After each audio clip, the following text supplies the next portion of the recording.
Hello friends, मी doctor Sangeeta Bende. Health and फिटनेसच्या YouTube चॅनलवर तुमचं सगळ्यांचं खूप खूप स्वागत. बरेच पेशंट्स मला विचारतात की मॅडम आम्हाला वजन कमी करायचे, काही हेल्थ टिप्स सांगा. तर आज मी तुमच्यासाठी 9 रूल्स घेऊन आलेली आहे आणि हे 9 रूल्स जर तुम्ही फॉलो केले तर नक्कीच तुम्ही तुमचं वजन कमी करू शकता. तर पहिला रूल आहे फिजिकल ॲक्टिव्हिटी. कुठलीही एक फिजिकल ॲक्टिव्हिटी तुम्ही तुमच्या डेली रुटीनमध्ये ठेवा, ज्याने तुम्ही तुमचं कॅलरी बर्न करू शकता. आता ह्या कॅलरीज आपल्याला कशासाठी लागतात, तर आपले जे इंटरनल मेकॅनिझम आहेत बॉडीतले, जसं चयापचयची क्रिया, रक्ताभिसरणाची क्रिया, श्वासोश्वासाची क्रिया, आपल्या शरीरातून जी घाण काढायची क्रिया, त्याला एक्सक्रीशन म्हणतो आम्ही, ती क्रिया, ह्या सगळ्यासाठी आपल्याला BMR लागतो. जेव्हा रात्री आपण झोपतो तेव्हा आपली बॉडी रेजिनवेट होते, तेव्हा पण आपल्याला BMRची गरज असते. त्याला आम्ही बेसल मेटाबॉलिक रेट म्हणतो. आणि दुसरं जे आहे, जी आपण नॉर्मल ॲक्टिव्हिटी करतो, जसं चालणं फिरणं, आपण काम करणं, घरातली कामं करणं आणि ऑफिसला जाणं, या सगळ्यासाठी आपल्याला जी एनर्जी लागते त्याला आपण म्हणतो नॉन एक्सरसाइज ॲक्टिव्हिटी थर्मोजेनेसिस. आणि तिसरी आहे फिजिकल ॲक्टिव्हिटी, जी केल्यामुळे तुमचं वजन कमी होतं, पोटावरचा घेर कमी होतो, तुम्हाला मेंटल फिटनेस येतो, स्टॅमिना येतो. आता दुसरा रूल माझा आहे की तुम्ही 2 तास अंतर रात्रीच्या जेवणामध्ये आणि रात्रीच्या झोपेमध्ये ठेवलं पाहिजे, ज्याने आपली चयापचयाची क्रिया चांगली होते, आपल्याला बर्पिंग होत नाही सकाळी आणि आपल्याला खूप जास्त भूकही लागत नाही सकाळी. तर तिसरा माझा रूल आहे की 3 हेल्दी मील्स आपण घेतले पाहिजेत, जसं ब्रेकफास्ट, लंच आणि डिनर. तर ब्रेकफास्ट, लंच आणि डिनर यातलं कुठलंही गोष्ट आपण स्किप केली नाही पाहिजे. ती स्किप केली तर आपलं ओव्हर इटिंग होतं. आता आपण प्लेट कन्सेप्ट समजून घेऊया. एका प्लेटमध्ये आपल्याला काय काय गोष्टी लागतात, तर आपल्याला टोटल प्रोटीनचं प्रमाण 20% लागेल, भाज्यांचं प्रमाण 30% लागेल, फ्रूट्सचं प्रमाण 20% लागेल आणि आपल्याला धान्यांचं प्रमाण 30% लागेल. तर आता आपण पहिले बघूया की फ्रूट्स आपण कुठली खाल्ली पाहिजेत, जी आपल्याला सीझनल फ्रूट्स मिळतात तीच आपण आणून खाल्ली पाहिजे. त्याच्यातनं आपल्याला फ्रुक्टोज मिळतं, व्हिटॅमिन C मिळतं, फायबर मिळतात आणि ज्याच्यामध्ये आपली छोटी भूक भागते. जसं ती मॉर्निंगला एक फ्रूट आपण घेतलं पाहिजे किंवा आफ्टरनूनला एक फ्रूट आपण घेतलं पाहिजे, ज्याने आपली जी छोटी भूक असते ती आपण कमी करू शकतो. दुसरं भाज्यांमध्ये पालेभाज्या, फळभाज्या, सॅलेड्स हे आपण इन्क्लूड करतो. त्याच्यामुळे फायबर, अँटीऑक्सिडंट्स, व्हेरियस व्हिटॅमिन्स म्हणजे B12 आणि फोलिक ॲसिड हे सगळं आपल्याला त्याच्यातून मिळतं आणि आपलं पोट बऱ्याच वेळपर्यंत भरून राहतं. दुसरं प्रोटीन्समध्ये आम्ही 2 प्रोटीन्स म्हणतो, एक फर्स्ट क्लास प्रोटीन आणि एक second class protein. First class प्रोटीनमध्ये तुम्हाला एग्स, अंडी, नंतर दुग्धजन्य पदार्थ, फिश, मटण, चिकन हे सगळं येतं आणि पनीर आणि चीज. आणि दुग्धजन्य पदार्थांमध्ये आपण 1 वाटी दूध आपल्या डाएटमध्ये ॲड केलं पाहिजे. 1 वाटी दूध किंवा दुधाचे पदार्थ जसे ताक, दही आणि पनीर असेल, हे पदार्थ आपण ॲड केले पाहिजेत.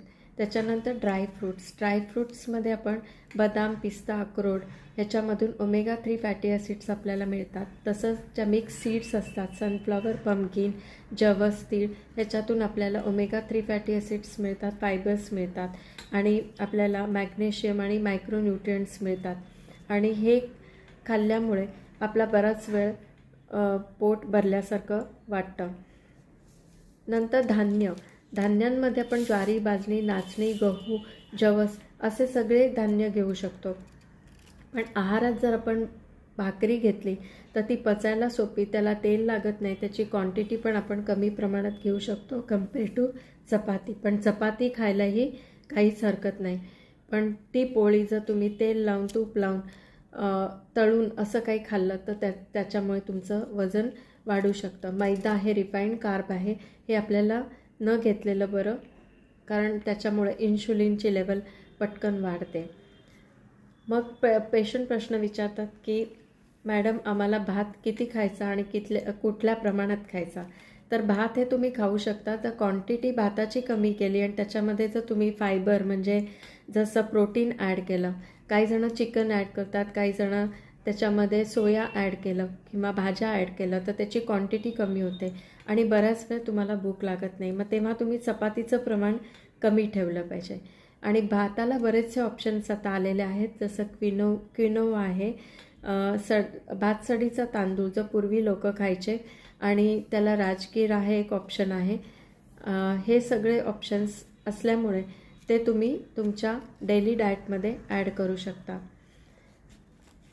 आता सुकामेवामध्ये आपण अंजीर, खजूर हे जी गोड फळं आहेत ती डायबिटिक पेशंटनी शक्यतो अवॉइड केलेलीच बरी.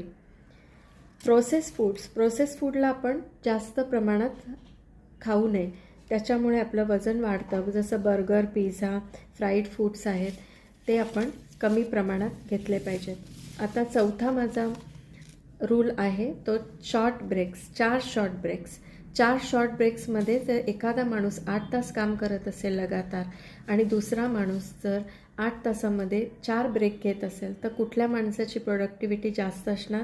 तर जो 4 वेळेला आपले ब्रेक्स घेतो त्याची प्रोडक्टिव्हिटी जास्त असणार. मग त्याच्या प्रोडक्टिव्हिटी, त्याचा परफॉर्मन्स वाढतो, त्याची ब्रेनची नवीन स्किल डेव्हलपमेंट तयार होते. हे एका रिसर्चनी सांगितलेलं आहे की कुठला माणूस जर जास्त ब्रेक घेतला तर त्याची प्रोडक्टिव्हिटी जास्त होते, कारण लगातार काम करण्यामुळे आपलं ब्रेन हे थकतं. सो 4 ब्रेक्स आपण घेतले पाहिजेत.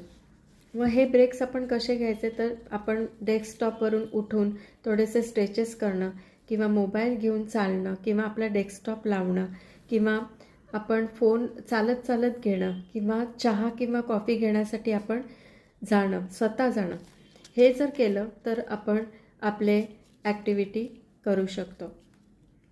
5वा पॉईंट आहे की 5 सर्विंग्स ऑफ व्हेजिटेबल आणि फ्रूट्स. सो 2 फ्रूट सर्विंग्स हे मॉर्निंग अँड आफ्टरनून आणि 5 सर्विंग्समधले 3 सर्विंग्स भाज्या आणि सॅलेड 1 सर्विंग.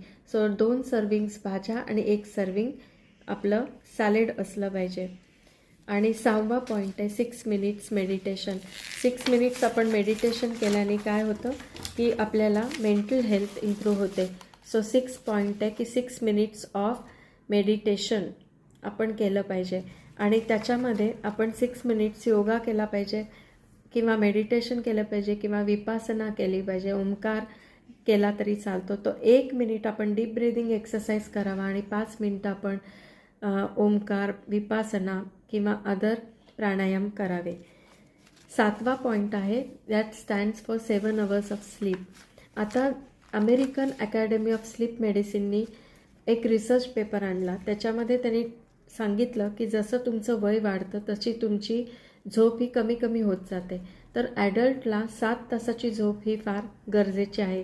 फक्त 7 तासाची झोप महत्त्वाची नाही तर क्वालिटी ऑफ स्लीप ही पण खूप महत्त्वाची आहे.